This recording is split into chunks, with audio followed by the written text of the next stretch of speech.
Imagine you are the commanding officer of the most powerful warship ever built. You have 5,000 sailors under your command, 90 aircraft on your flight deck, and enough firepower to reshape the destiny of a nation. You are the symbol of American supremacy, a floating fortress that has projected fear and respect across every ocean on Earth for 8 decades, and then, quietly, without fanfare, you receive new orders. Pull back. Increase standoff distance. Do not enter within range. The enemy has something you cannot afford to test.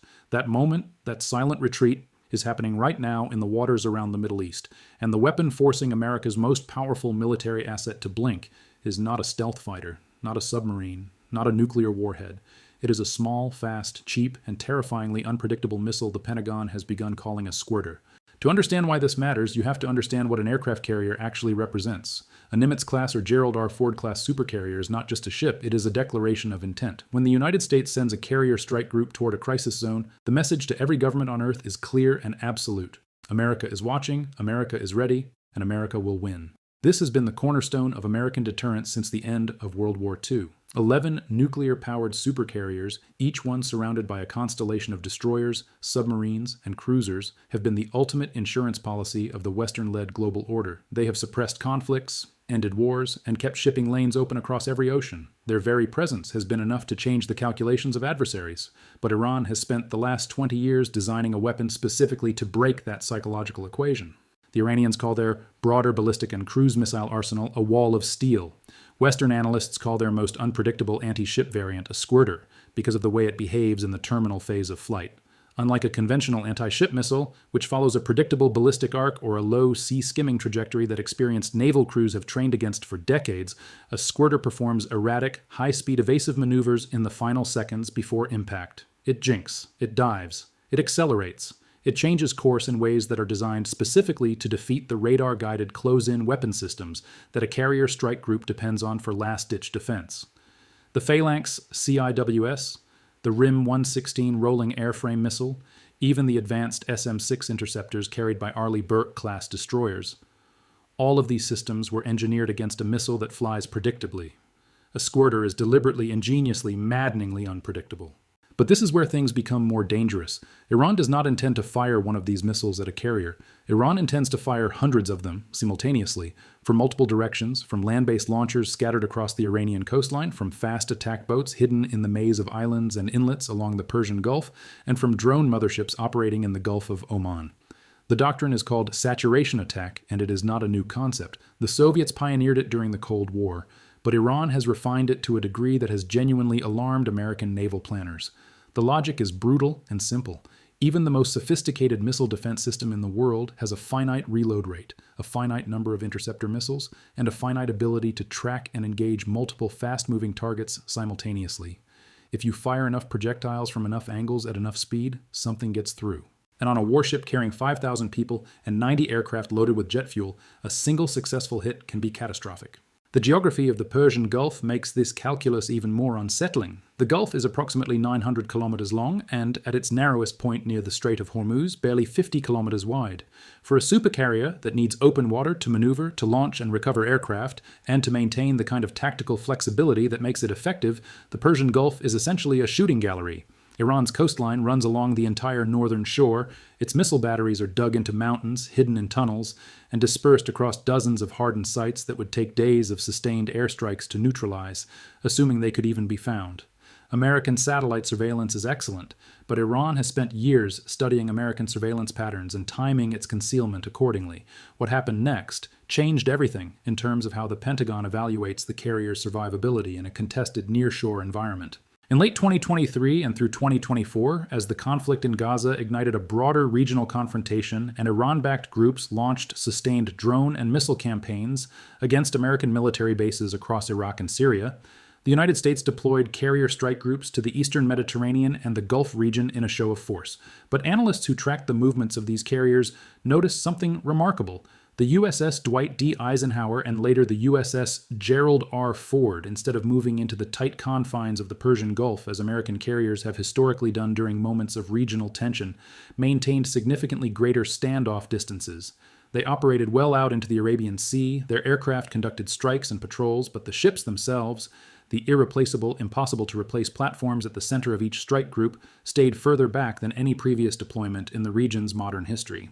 This was not a coincidence. This was a strategic acknowledgement that the threat environment had crossed a threshold. Pentagon war games conducted over the preceding years had reportedly produced deeply uncomfortable results. In simulated saturation attacks against carrier strike groups operating in confined waters, Iran's missile arsenal, combining ballistic anti-ship missiles like the College FARS, cruise missiles like the Qadr, and increasingly the unpredictable Squirter variants, was achieving hit probabilities that no American defense planner was willing to accept. A carrier is a 60-year investment. It takes 14 years to build one. Losing a single carrier, not just the ship, but the 5,000 lives aboard it, would be the single greatest military disaster the United States has suffered since World War II. It would shatter American deterrence credibility at a moment when China is watching every signal from the Pacific, when Russia is studying every hesitation in Europe, and when dozens of smaller nations are recalibrating their own security assumptions. Here is what makes the Squirter doctrine so strategically elegant from Iran's perspective. Iran does not need to sink a carrier. Iran only needs to convince American commanders that the risk of losing a carrier is real enough to make them hesitant. That hesitation, that extra 300 kilometers of standoff distance, fundamentally changes what a carrier strike group can actually do. Aircraft operating from greater distances carry lighter ordnance loads, require aerial refueling that strains logistics, and spend more time in transit and less time over target. The carrier's strike radius, its most important tactical asset, shrinks. Its ability to dominate a local airspace becomes less absolute. And in a confrontation over something like Iran's nuclear program or a blockade of the Strait of Hormuz, through which roughly 20% of the world's traded oil passes every single day, that reduction in American striking power could matter enormously. The broader implications ripple outward in every direction. China has watched Iran's anti-access and area denial strategy with intense professional interest, because China is building an identical but far more sophisticated version of it around Taiwan and the South China Sea. Beijing's DF-21D and DF-26 ballistic missiles, already dubbed carrier killers by Western analysts, are the logical extension of the same philosophy that Iran has proven works on a smaller scale. If Iran's comparatively modest arsenal can force American carriers to stand back in the Persian Gulf, what does China's incomparably more powerful missile force do to carrier operations in the Western Pacific? Russia has reached parallel conclusions about the Black Sea and the Baltic. The era of the carrier as an unchallenged instrument of American will is not over, but the geography of where it can operate with confidence is quietly shrinking. Within the American defense establishment, this has ignited a fierce and unresolved debate. One faction argues that the carrier remains indispensable and that the answer is better interceptor technology, more layered defenses, longer-range carrier aircraft, and improved electronic warfare systems. The Navy's ongoing development of directed energy weapons, high-powered lasers capable of engaging incoming missiles at the speed of light with an essentially unlimited magazine, represents this school of thought. Another faction argues more bluntly that the supercarrier's age of dominance is ending, and that future American naval power projection will have to be distributed across smaller, more numerous, harder-to-target platforms, stealthy submarines, unmanned surface vessels, and long-range precision strike systems launched from dispersed locations that offer no single catastrophic target. But the strategic reality today, in this moment, is that Iran has already won a partial victory without firing a single Squirter missile at an American ship. It has introduced enough uncertainty, enough calculated risk, enough plausible catastrophe into the equation that the most powerful navy in the history of the world is choosing its distances more carefully. In the cold mathematics of deterrence, that is a seismic shift. Every adversary of the United States on Earth is studying it, drawing conclusions, and adjusting their own strategies accordingly. The Strait of Hormuz remains the choke point of the global economy. Iran's fingers are wrapped around it, and the supercarriers that once made that fact irrelevant are, for the first time in living memory, keeping a respectful distance.